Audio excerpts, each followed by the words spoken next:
Hello everyone. हम लोग आज शुरू करने जा रहे हैं सॉलिड वर्क्स के बारे में। सॉलिड वर्क्स के इंट्रोडक्शन के बारे में हम लोग जानेंगे आज। यहाँ पर दिखाई दे रहा है SolidWorks is a parametric and feature based software that allows you to create 3D parts, assemblies and 2D drawings. The design process in SolidWorks is shown below. ये हमारा डिज़ाइन प्रोसेस है। पहले हम लोग को स्केच करना पड़ता है, देन स्केच से हम लोग 3D पार्ट जनरेट करते हैं और एक से अधिक अगर हमारा 3D पार्ट रहता है तो उस पार्ट को हम लोग असेंबल करते हैं। देन असेंबल करके भी हम लोग ड्राइंग कर सकते हैं एंड एक पार्ट को भी हम लोग ड्राइंग कर सकते हैं। तो ये हमारा डिज़ाइन प्रोसेस है सॉलिडवर्क्स का। इसमें यहाँ पर जो दो टर्म यूज हुआ है पैरामेट्रिक एंड फीचर, ये दोनों का मीनिंग दिया हुआ है, तो आप इसको पढ़ सकते हैं और इसका एक्चुअल जो मीनिंग है वो हम लोग जब काम करेंगे तब इसका मैं आपको बताऊंगा डिटेल में इसका मीनिंग क्या है। ऐसा भी आपको समझ में आ जाएगा, अगर नहीं आएगा तो मैं आपको बता दूंगा जब इसको यूज करूंगा तब। तो हम लोग आगे बढ़ते हैं। हम लोग आगे हैं सॉलिडवर्क्स का विंडो पर। मैं यूज़ कर रहा हूँ सॉलिडवर्क्स का 2016 वर्जन। यहाँ पर जो आपको दिख रहा है इसको क्विक एक्सेस टूल बार बोलते हैं। ये क्विक एक्सेस टूल बार में क्या क्या चीज़ रहता है इसके बारे में हम लोग जानेंगे आज। और इसके बगल में हमारा फाइल्स है, यहाँ से न्यू फाइल्स हो सकता है क्रिएट, ओपन भी हो सकता है यहाँ से व्यू हो सकता है। हमारा जो टूल बार्स है ये सारा दिख रहा है यहाँ पर। तो शुरू करते हैं हम लोग न्यू से। न्यू में अगर हम लोग सिलेक्ट करेंगे, आप एरो से भी कर सकते हैं, यहाँ से भी कर सकते हैं। न्यू से अगर हम लोग सिलेक्ट करेंगे, यहाँ से हमारा पार्ट आ जाता है, असेंबली आ जाता है एंड ड्राइंग आ जाता है। तो पार्ट अगर ओके कर देंगे हम लोग, हमारा आ जाएगा पार्ट एक हम लोग बना सकते हैं अगर न्यू पार्ट हमारा बनाना है। तो शुरू करते हैं, हम लोग न्यू पार्ट एक बना लेते हैं।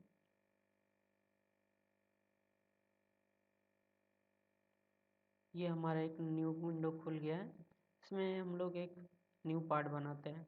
तो आप प्रोसेस में अभी मत जाइए, अभी जस्ट देखिए न्यू पार्ट को मैं कैसे सेव कर रहा हूँ, कैसे ओपन कर रहा हूँ, क्योंकि ये बेसिक्स है।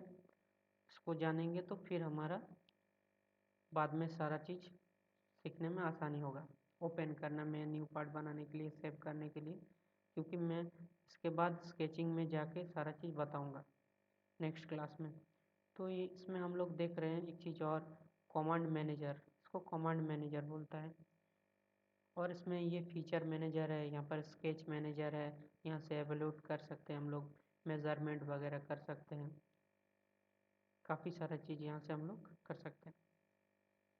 एक चीज़ और भी मैं बताना चाहता हूँ, काफ़ी कभी कभी क्या किया जाता है, सॉलिडवर्क्स का शीट मेटल में काम किया जाता है या शीट मेटल में काम किया जाता है, तब क्या करना पड़ता है, यहाँ पर एक्टिवेट नहीं रहता है शीट मेटल का जो भी टैब रहता है। बट तो उस शीट मेटल को एक्टिवेट करने के लिए हम लोग को यहाँ पर जाके राइट क्लिक करना पड़ता है। राइट क्लिक करने से यहाँ पर आ जाता है। तो शीट मेटल को अगर हम लोग सिलेक्ट कर देंगे तो यहाँ पर जैसे हमारा शीट मेटल आ गया, तो ये मेरा एक्टिव हो गया। अभी मैं शीट मेटल में भी काम कर सकता हूँ। सो स्टार्ट करते हैं एक तो सिंपल जियोमेट्री बना के, एक सिंपल पार्ट बनाते हैं और उसको हम लोग सेव करके देखते हैं कि कैसे हम लोग पार्ट को सेव कर सकते हैं।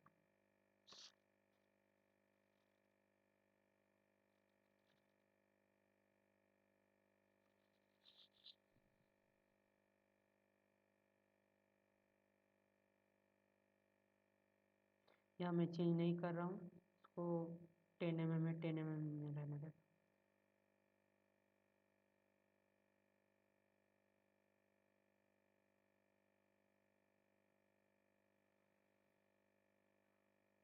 तो ये हमारा पार्ट एक बन गया। अभी एक चीज़ और हम लोग को जानना बहुत ज़्यादा इम्पोर्टेंट है, माउस का फंक्शन। ये मैं रोटेट कर रहा हूँ इसको, कैसे रोटेट कर रहा हूँ। तो अगर माउस का जो व्हील बटन है, व्हील बटन को प्रेस करके अगर मैं माउस को मूव करूँगा तो मेरा ये पार्ट ऐसे रोटेट हो सकता है। अगर मैं लेफ़्ट क्लिक करता हूँ तो ये पार्ट मेरा सिलेक्ट होता है। अगर मैं राइट क्लिक करता हूँ तो मेरा ऑप्शन खुल जाता है यहाँ पर काफ़ी सारा, जो मैं करना चाहता हूँ। मैं अगर हाइड करना चाहता हूँ तो ये हाइड हो जाएगा। अगर मैं इसको स्केच करना चाहता हूँ, इसमें और कुछ बनाना है तो भी कर सकता हूँ मैं इसमें, तो ऑप्शंस खुल जाता है। दो चीज़ और इम्पोर्टेंट है, कंट्रोल दबा के अगर हम लोग माउस बटन को दबाएंगे और माउस को मूव करेंगे तो हमारा ये पैन होता है। तो अगेन एक बार कंट्रोल बटन को दबा के, माउस का व्हील बटन को दबा के अगर माउस को मूव करेंगे तो हमारा ये पैन होता है। एंड शिफ्ट बटन को दबा के माउस का व्हील को अगर हम लोग दबा के माउस को मूव करेंगे आगे पीछे तो ये हमारा जूम इन जूम आउट होता है। तो ये रहा सिंपल इसका फंक्शन माउस का। तो हम लोग देखते हैं ये हमारा एक नया पार्ट क्रिएट हो गया है। अभी इस पार्ट को हम लोग सेव करते हैं। तो यहाँ सेव दिखता है हमारा, सेव विंडो पे सेव एंड सेव एज। तो हम लोग अगर सेव करते हैं तो ये हमारा पार्ट जो है, ये पार्ट हमारा सेव हो जाता है। तो कुछ भी हम लोग इसको नाम दे सकते हैं। इसको देखिए यहाँ पर मैं सेव कर दिया, तो ये पार्ट मेरा सेव हो गया। अभी अगर मैं इस पार्ट को ओपन करना चाहता हूँ तो यहाँ से मैं ओपन करूँगा, चाहूँगा इस जगह पे जाके इस पार्ट को मैं सिलेक्ट करूँगा। और एक चीज़ यहाँ पर ध्यान हमेशा दीजिएगा, यहाँ पर ऑल फाइल्स होना चाहिए, या अगर आप फ़िल्टर करना चाहते हैं तो फ़िल्टर भी कर सकते हैं। अगर आपको पार्ट सिलेक्ट करना है तो यहाँ पर पार्ट हो गया। अगर असेंबलीज है तो असेंबली आप यहाँ पर सिलेक्ट करेंगे। तो देखिए मेरा असेंबली कुछ नहीं है, तो इसीलिए असेंबली कुछ भी नहीं दिखाई दे रहा है। अगर मेरा ड्राइंग में यहाँ से फ़िल्टर करता हूँ तो ड्राइंग भी मेरे पास कुछ नहीं है, तो मेरा ड्राइंग नहीं दिखाई दे रहा है। तो मैं पार्ट में चला गया, तो पार्ट को मैं फ़िल्टर किया हुआ है क्विक फ़िल्टर में, तो इसलिए मेरा सारा पार्ट्स दिखाई दे रहा है। और मेक श्योर एक चीज़ यहाँ पर आप हमेशा कोशिश करिएगा ऑल फाइल्स रखने का, ताकि सारा चीज़ आपको दिख पाए। अभी मैं इसको सिलेक्ट करके ओपन कर लेता हूँ। ये मेरा देखिए ओपन हो गया।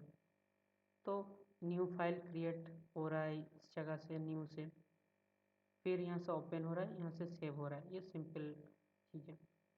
अभी इस क्विक एक्सेस टूल बार में दो और इम्पॉर्टेंट चीज़ें, एक है ऑप्शन। ऑप्शंस में जाके हम लोग सिस्टम का जो भी सॉलिडवर्क्स का है काफ़ी सारा सेटिंग्स में चेंजेस कर सकते हैं as per hour requirement. And रिव्यूल्ड में अगर इस पार्ट में कुछ हम लोग चेंजेस करते हैं और उसको रिफ्रेश करना पड़ता हो, चेंजेस जो हमारा नहीं दिखाई देता है, तो हम लोग रिव्यूड यहाँ से कर देंगे तो वो हमारा चेंजेस आ जाता है इसमें। तो इसके बारे में भी हम लोग बाद में देखेंगे क्लियरली कैसे काम करता है ये। तो सिंपल ये सारा यूज है। एंड एक चीज़ और यहाँ पर आपको दिख रहा है MMGS IPS, ये हमारा यूनिट है। इस यूनिट में हम लोग काम कर रहे हैं। तो अगर इंच में हमको काम करना होगा तो सिंपली मैं IPS में सिलेक्ट कर दूंगा तो मेरा ये इंच में काम होने लगेगा। तो मैं इसको MMGS में रखता हूँ क्योंकि मैं मिलीमीटर ग्राम सेकंड में काम कर रहा हूँ, तो मैं इसको MMGS सिलेक्ट कर दिया। तो ये सिंपल फंडा है। तो इसमें हम लोग सिंपली क्या क्या सीखें, न्यू पार्ट कैसे खोलना पड़ता है, न्यू पार्ट कैसे बनाया जाता है, एंड सेव कैसे किया जाता है, ये सब सीखा, यूनिट सीखा। और एक चीज़ मैं बताना चाहता हूँ कि ये जो बैकग्राउंड है, इस बैकग्राउंड को कैसे हम लोग चेंज कर सकते हैं। तो उसके लिए सिंपली हम लोग ऑप्शंस में जाएंगे, ऑप्शंस में जाके कलर्स में जाऊंगा, कलर्स में जाके प्लेन में जाके एडिट करके यहाँ पर जो भी मेरे को पसंद है उस कलर को सिलेक्ट करूँगा, ओके कर दूँगा, तो ये हमारा बैकग्राउंड चेंज हो जाएगा। अगर फिर से मेरे को पुराना वाला लाना है बैकग्राउंड, तो सेम प्रोसेस को रिपीट करेंगे और इसको यूज़ डॉक्यूमेंट में रखेंगे, यहाँ पर इसको सिलेक्ट कर देंगे, ओके कर देंगे, तो ये मेरा आ गया। तो ये सिंपल। तो इस सेशन में हम लोग सिंपल जो भी टॉपिक है उसके बारे में सीखे हैं, कैसे ओपन किया जाता है, कैसे सेव किया जाता है। ये हम लोग को आगे जाके काफ़ी फ़ायदेमंद साबित होगा और ये जानना जरूरी है, क्योंकि विदाउट माउस का फंक्शनिंग जाने बगैर हम लोग काम नहीं कर सकते हैं। तो इसका आगे हम लोग सीखेंगे स्केचिंग, जो स्केच किया जाता है, क्योंकि विदाउट स्केचिंग के बिना हम लोग मॉडल नहीं बना सकते हैं 3D, इसलिए स्केचिंग बहुत इम्पोर्टेंट है। एक एक जो भी कमांड है स्केचिंग का सारा चीज़ हम लोग देखेंगे। जैसे यहाँ पर सेंटर रेक्टेंगल है, यहाँ पर स्लॉट है, यहाँ पर सेंटर पॉइंट आर्क है, कैसे लेटर टेक्स्ट क्रिएट किया जाता है, सारा चीज़ हम लोग यहाँ पर देखेंगे। कॉन्वर्ट एंटिटीज कैसे काम किया जाता है, ट्रिम कैसे किया जाता है, ये सारा हम लोग नेक्स्ट सेशन में देखेंगे। So thank you so much. अगर आपको कुछ डाउट हो तो आप पूछ सकते हैं कमेंट में, और हमारा टेलीग्राम चैनल में भी आप कमेंट कर सकते हैं, वहाँ पर आप क्वेश्चन पूछ सकते हैं।